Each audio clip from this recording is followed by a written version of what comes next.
When my father died 7 years ago, he left behind three things: a vintage car collection he'd spent his life building, a beautiful lakefront property that had been in his family for generations, and a daughter who missed him more than words could express. That's me, Diana, and this is the story of how my own family tried to steal my inheritance right from under me. Dad was a master mechanic, the kind who could diagnose an engine problem just by listening. His garage was his sanctuary, filled with tools that felt like extensions of his hands and cars he'd lovingly restored over decades. Every weekend, he'd be out there tinkering with one vehicle or another, teaching me everything he knew. "Pay attention, princess," he'd say, gesturing for me to look closer at whatever he was working on. "Someday all this will be yours, and you'll need to know how to take care of it." I spent countless hours in that garage, learning about carburetors and timing belts, the difference between a flathead and a Phillips screwdriver, and most importantly, the value of patience and attention to detail. While other girls my age were playing with dolls, I was helping Dad restore a 1967 Mustang.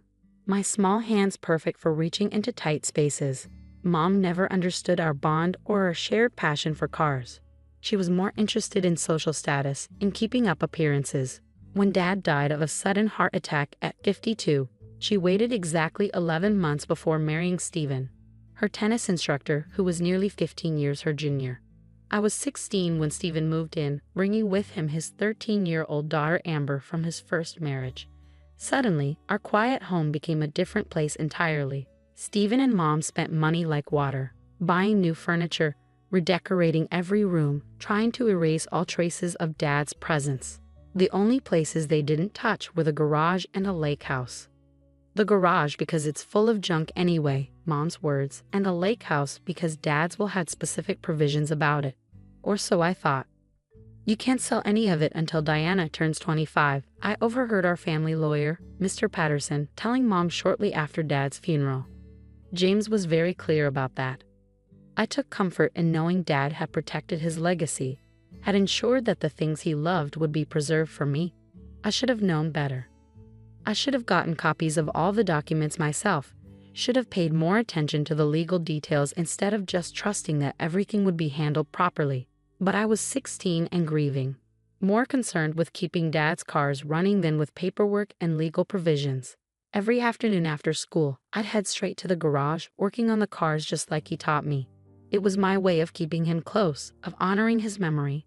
Meanwhile, Mom and Stephen threw themselves into transforming Amber from a quiet, bookish girl into their idea of the perfect daughter.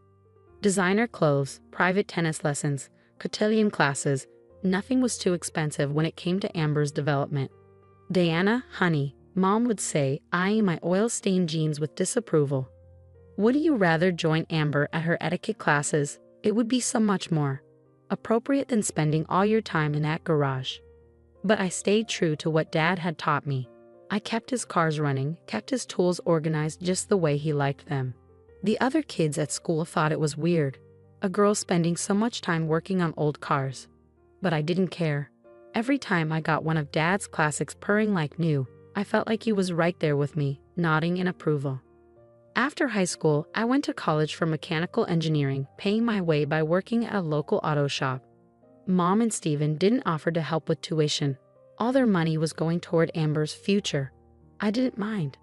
I was good at what I did, and the shop owner, Mike, appreciated having someone who understood vintage cars. "You've got the touch, kid," he'd say, watching me work. "Just like your old man." I came home as often as I could, mainly to check on the cars and visit the lake house. Each time, I noticed small changes. Tools missing from the garage, parts that had been there before suddenly gone. When I asked Mom about it, she'd wave off my concerns. "Oh, we needed to clear some space," she'd say vaguely. "You can't expect us to keep everything exactly the same forever, Diana." I should have pressed harder, should have demanded answers. But I was busy with school, with work, with trying to build my own life. And honestly, I still couldn't imagine that my own mother would go against Dad's wishes. Then came the day that changed everything. I was in my final semester of college when Mom called, her voice bubbling with excitement. "Diana, you'll never believe it. Amber's engaged to Bradley Worthington ILI. You know, the Worthingtons of Worthington Investments." I made appropriate congratulatory noises while mentally calculating how long it would be before I could politely end the call. But Mom wasn't finished. We're planning the most amazing wedding. The country club, a 10-piece orchestra, 500 guests. Of course, it's going to be quite expensive, but Stephen and I have figured out how to manage it. Something in her tone made my stomach clench. Mom? What do you mean you figured it out? Well, she paused, and I could picture her practicing her most persuasive smile. We've had some interest in the lake property, and since it's just sitting there empty most of the time, you can't sell the lake house. I cut in. Dad's will. Oh, that old thing. Stephen had his lawyer look it over. Apparently, there was some problem with how it was filed. Something about improper witnesses or incorrect paperwork. The point is, as James's widow, I have every right to sell it. And really, Diana, it's for the best. Amber needs this wedding to secure her future. Your father would have understood. The world seemed to tilt sideways. Mom, no. You can't. That property has been in Dad's family for generations. He wanted me to have it. Don't be selfish, Diana. Amber is your sister now, and this is her big moment. Besides, her voice took on that dismissive tone I'd grown to hate. What would you do with a lake house anyway? You're always covered in grease, playing with those old cars. This way, at least the property will serve a useful purpose. I hung up without responding, my hands shaking so badly I could barely hold the phone. Dad's voice echoed in my head. Someday all this will be yours. I grabbed my laptop and started searching through old emails, looking for anything from Mr. Patterson, any documentation about Dad's will. That's when I discovered something else. The vintage cars. Dad's pride and joy, the collection he'd spent his life building. Many of them were missing from the insurance documents. I called Mike at the shop, trying to keep my voice steady. Mike, I need a favor. Could you check something for me? Last time you were at my dad's garage, how many cars were there? There was a long pause. Diana, I was wondering when you'd ask about that. They've been selling them off, one by one. I tried to stop them, told him those cars were meant for you, but your stepdad said they had paperwork showing they had the right to sell. The room spun around me as Mike's words sank in. They've been selling Dad's cars. His life's work, his legacy to me, and they've been quietly disposing of it to fund their extravagant lifestyle and now Amber's wedding. I ended the call and sat in silence, staring at nothing. Then I opened my email and wrote 2 messages. The first was to my academic advisor, asking for an emergency extension on my final projects. The second was to a lawyer I'd met at the auto shop, a classic car enthusiast who specialized in estate law. Need your help? I wrote. Family inheritance being sold without permission. How soon can we meet? The response came within minutes. Tomorrow morning, 8 a.m. Bring any documentation you have. That night, I couldn't sleep. I kept thinking about Dad in his garage, teaching me about timing belts and distributors, showing me how to diagnose engine problems by sound and feel. Pay attention, princess, he'd said. Someday all this will be yours. Well, Dad, I thought as I finally drifted off, I'm paying attention now, and I'm not letting them take what you meant for me to have. The law office of Marcus Bennett looked exactly like you'd expect. Leather chairs, dark wood paneling, and walls lined with legal texts. But there was something else too. Framed photos of classic cars, including a gorgeous 1965 Shelby Cobra that made my heart ache. It reminded me of the one Dad and I had been planning to restore together. That's my baby, Marcus said, following my gaze. Spent 3 years bringing her back to life. Your friend Mike tells me you know your way around engines? I nodded, still staring at the photo. My dad taught me everything I know, or at least he tried to before. I swallowed hard. Before they started selling off his collection. Marcus's friendly smile faded, replaced by a look of focused intensity. Tell me everything. Start from the beginning. For the next hour, I walked him through it all.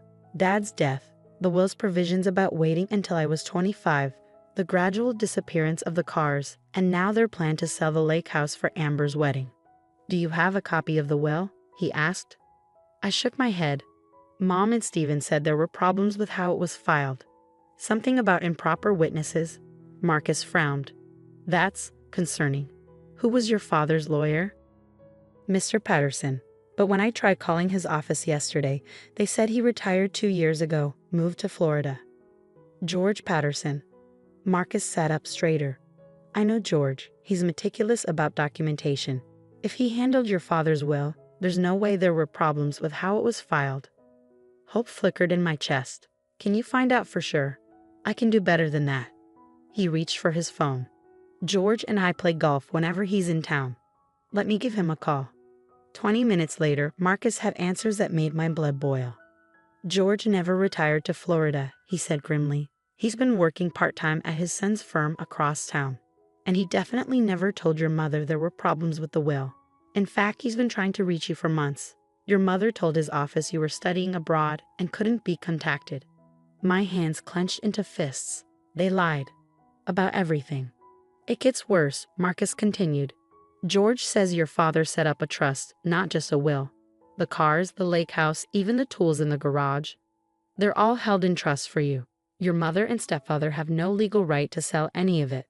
But they have been selling it, I said, my voice shaking. The cars, the tools. How many laws have they broken? Several. Marcus was already typing on his computer, selling property held in trust without authorization. That's fraud. Using the proceeds for personal benefit? More fraud. Making false statements about the trust's existence? You get the picture.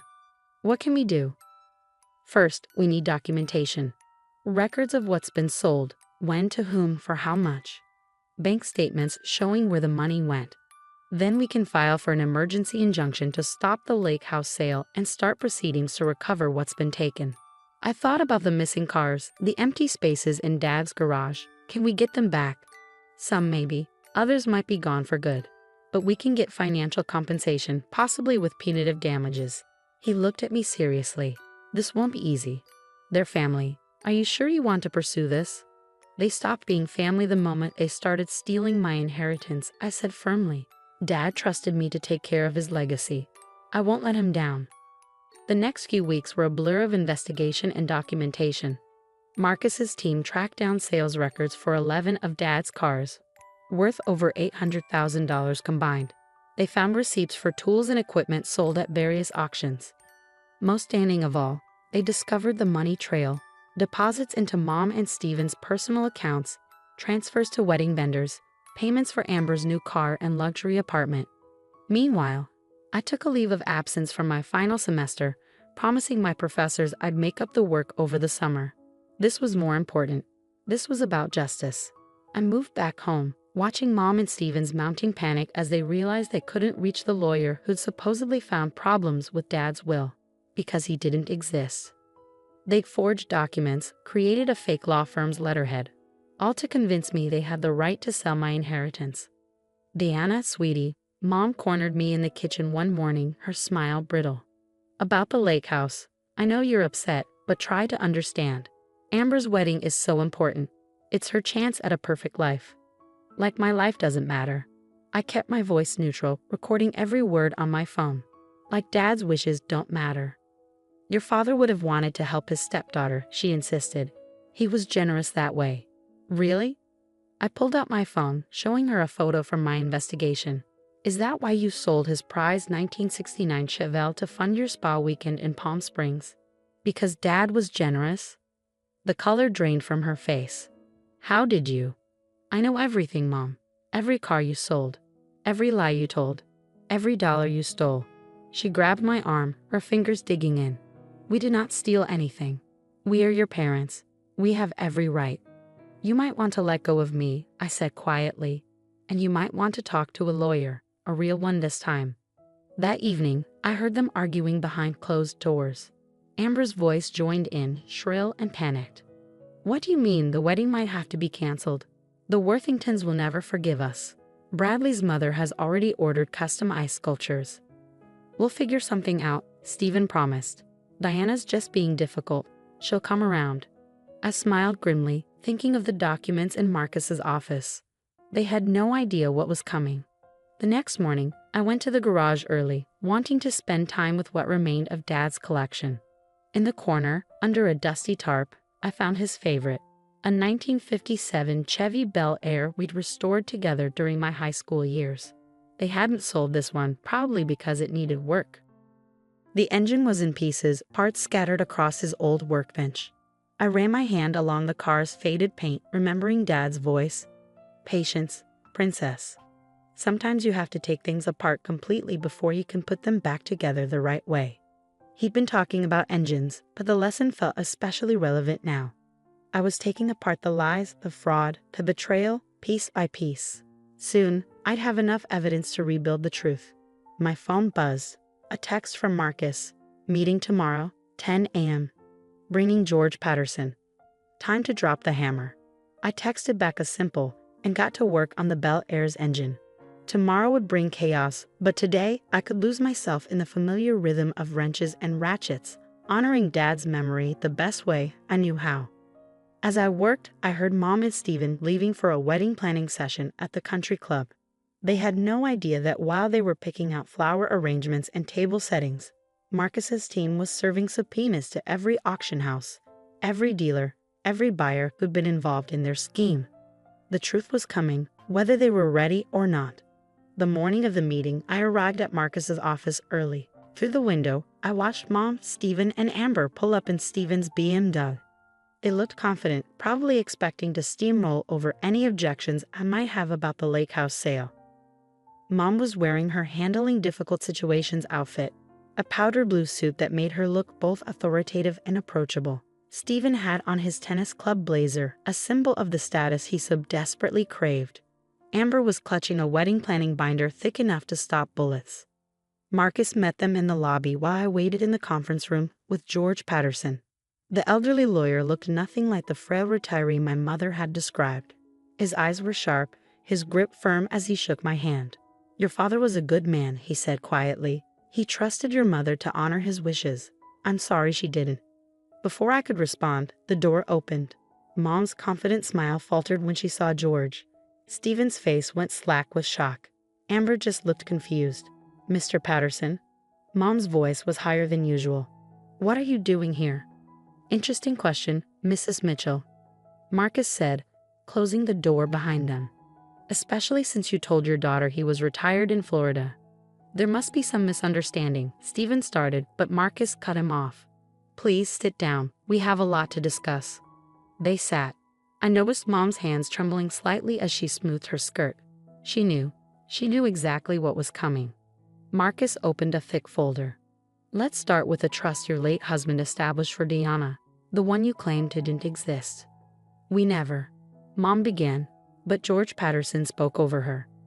"I have here the original trust documents, properly witnessed and filed. James Mitchell was very specific about his wishes. The entire car collection, the lake property, and all related assets were to be held in trust for Diana until she turned 25. He slid copies across the table. I watched as Mom and Stephen's faces grew paler with each page. "Furthermore," Marcus continued, "we have documented evidence of unauthorized sales of trust assets." He began laying out photographs. The 1969 Chevelle sold to fund a spa vacation. The 1965 Mustang sold to pay for Amber's apartment. The 1970 Challenger sold to cover country club dues. Amber's eyes widened. "Mom? Dad? What's he talking about?" And most recently, Marcus pressed on, attempts to sell the lake house to pay for an extravagant wedding. A wedding, I might add, that's being financed with stolen money. "Stolen?" Amber shrieked. "What do you mean stolen?" "He means," I said quietly, "that they've been selling off my inheritance piece by piece. Dad's cars, his tools, everything he worked for. They sold it all without having any legal right to do so." "That's ridiculous." Stephen slammed his hand on the table. "We had every right. The will was invalid." "Was it?" Marcus raised an eyebrow. "Would you like to explain these?" He produced more documents, the forged letters, the fake law firm letterhead they'd used to convince me they had authority to sell. "Document forgery," he noted clinically, "wire fraud, conversion of trust assets, the list goes on." Mom's facade finally cracked. We needed the money. Stephen's tennis business wasn't doing well, and Amber deserved a wedding paid for with stolen funds. I cut in. "Is that what she deserved?" Amber burst into tears. "The Worthingtons will never forgive us. Bradley's mother has already ordered the ice sculptures." "Yes, we know." I sighed. "Maybe you should have checked where the money was coming from before spending it." "Here's what's going to happen," Marcus said, his tone leaving no room for argument. "First, all sales of trust assets stop immediately. The lake house is off the market as of this morning. But Stephen started. Second, Marcus continued as if he hadn't spoken. You will provide a full accounting of every item sold, every dollar received, and every penny spent. Mr. Patterson and I will be auditing everything. You can't do this. Mom's voice rose desperately. We're family. Family? I stood up slowly. Was it family when you sold Dad's Chevelle, the car we restored together during my senior year? Was it family when you lied about Mr. Patterson retiring so you could steal my inheritance? Was it family when you tried to sell the lake house where Dad taught me to swim? Deanna, please. Mom reached for my hand. I pulled away. The really sad thing is, if you just asked, I might have helped with Amber's wedding. Not by selling Dad's legacy, but maybe we could have found another way.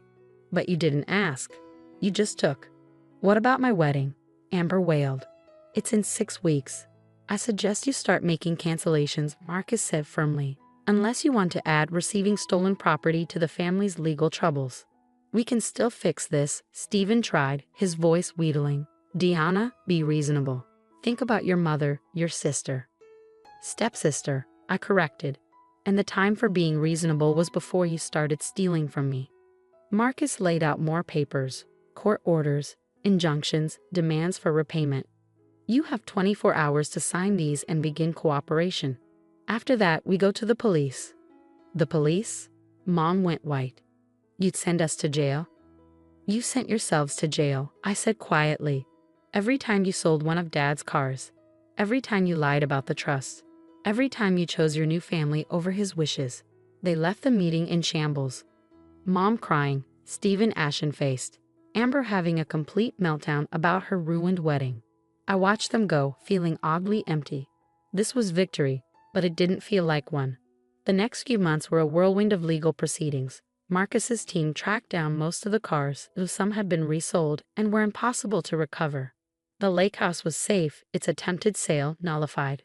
Mom and Stephen had to remortgage their house to start repaying what they'd stolen. Amber's wedding was canceled, and with it her engagement. Apparently, Bradley Worthington Aya's family had no interest in being associated with criminals. Their word, not mine. She moved back in with her mother, her dreams of social climbing shattered. Mr. Patterson helped me set up proper oversight of the trust, ensuring no one could ever steal from it again. When I finally walked through Dad's garage, now partially refilled with recovered cars, I felt his presence stronger than ever. The 1957 Bel Air still sat in a corner, waiting to be restored. I ran my hand along its fender, remembering all the hours Dad and I had spent working on it together. I did it, Dad, I whispered. I protected what you built. I wished it hadn't cost me my family. But then again, maybe they were never really my family to begin with. Family doesn't steal from you. Family doesn't lie to you. Family doesn't try to take what someone worked their whole life to build. 1 year later, I finally graduated from engineering school. The ceremony was small, just me, my professors, and a few friends from the auto shop. Mom sent a card. I returned it unopened. The lake house has become my weekend retreat, a place where I can work on cars in peace, surrounded by the memories of the person who taught me everything important about life. The value of hard work, the importance of integrity, and the courage to stand up for what's right. Sometimes late at night, I sit in Dad's old garage, surrounded by the cars we love together, and I know I made the right choice. Some things are worth more than money. Legacy, honor, truth. Mom and Stephen never understood that. Last week, I finished restoring the Bel Air. As I took it for its first drive, the engine purring exactly the way Dad taught me it should, I felt at peace. They may have taken some things from me, but they couldn't take what mattered most. The knowledge, the memories, the love of something real and honest and true. The legal battles aren't quite over. There are still assets to recover, money to be repaid. Mom occasionally tries to reach out, usually when she needs something. I let those calls go to voicemail. Some people say I was too harsh, that family deserves forgiveness. Maybe they're right. But as I sit in my father's restored garage, surrounded by the legacy he entrusted to me, I know that forgiveness has to be earned. It can't be stolen, like everything else they tried to take. Dad always said every car has a story. Mine is about betrayal and justice, about standing up for what's right even when it hurts. But mostly it's about honoring the person who taught me that some things are worth fighting for, no matter the cost. The trust comes into my full control next year when I turn 25. By then, the garage will be completely restored, every car back where it belongs. And maybe then, with time and distance, I'll be ready to think about forgiveness. But for now, I'm content to be my father's daughter, keeper of his legacy, protector of the dreams he built one car at a time. Some might call it just a collection of old cars and a lake house. But to me, it's everything my father was: honest, hardworking, true. And that's worth more than all the wedding ice sculptures in the world.